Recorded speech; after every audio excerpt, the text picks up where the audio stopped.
Good evening! Welcome to this week's episode of Philosophy as an Accusation.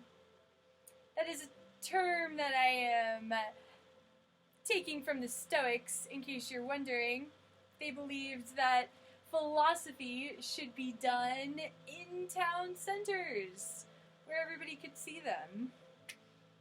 They believed that philosophy should really be used as an accusation towards whatever presumptions any society is trying to make. Anyway, I'm here to challenge all of your presumptions and expectations on any given day of the week, but this week in particular, I wanted to meditate on ethics. The more I get into philosophy, the more I realize that I'm more concerned with ethics than just about any topic. Critical thinking is fantastic. It really gave me the foundation to be able to start examining the world around me for what it really is. But critical thinking alone can really just get you in trouble.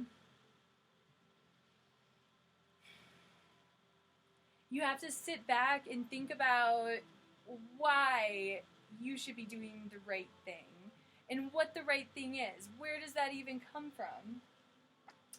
I was sitting around kind of bitching about how, I should probably be a nun. I just need a fucking bishop over all of my bullshit so I don't end up with, some freaky little cult. Oh. But then I realized that, a bishop is just going to be another flawed human being.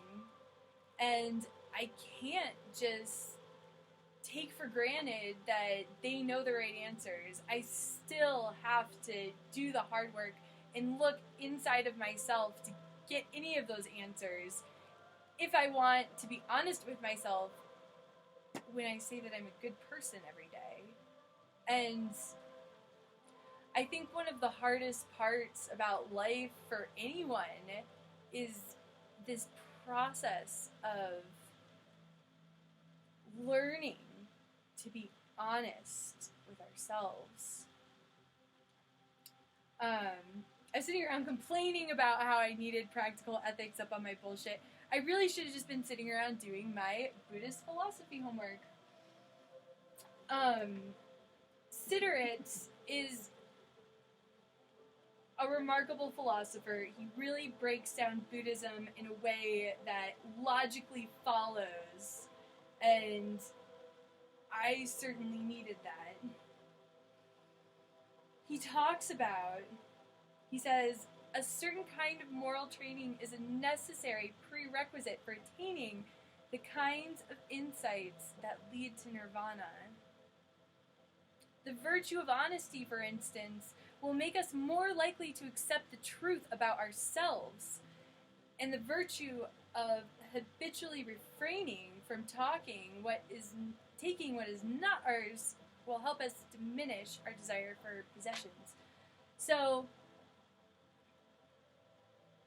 you can get really caught up on this. Why be good? Aren't I just being selfish by being good? Aren't I just hoping to reap all of the benefits of my kindness when I'm, smiling at somebody on the streets? Aren't I really just doing that for myself? That's an easy trap to get caught into and pretty self-defeating, I think. Why should we be benevolent? Well, the Buddhists would say that benevolence could be said to be the soul of morality.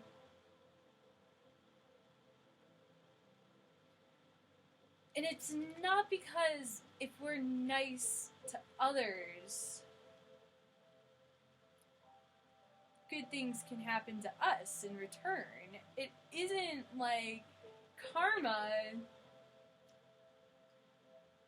is really not embodied in Western culture the way that the Buddhists intended it. It's not that if I do something good for someone else, something good will happen to me. It's that I don't exist. What the fuck is I it doesn't matter. It doesn't matter who I am. It doesn't matter who you are. You don't matter. I don't matter. I don't know anything. So why be kind? Why be benevolent? Well, we realize that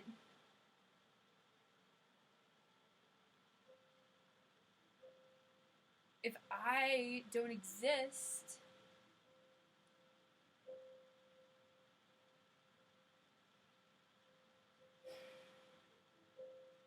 then I'm not doing anything for myself.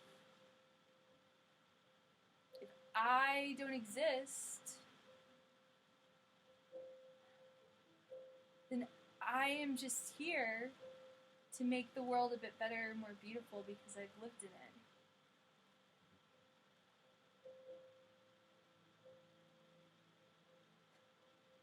I've taken a lot of comfort in reading some of Joseph Campbell's poetry, and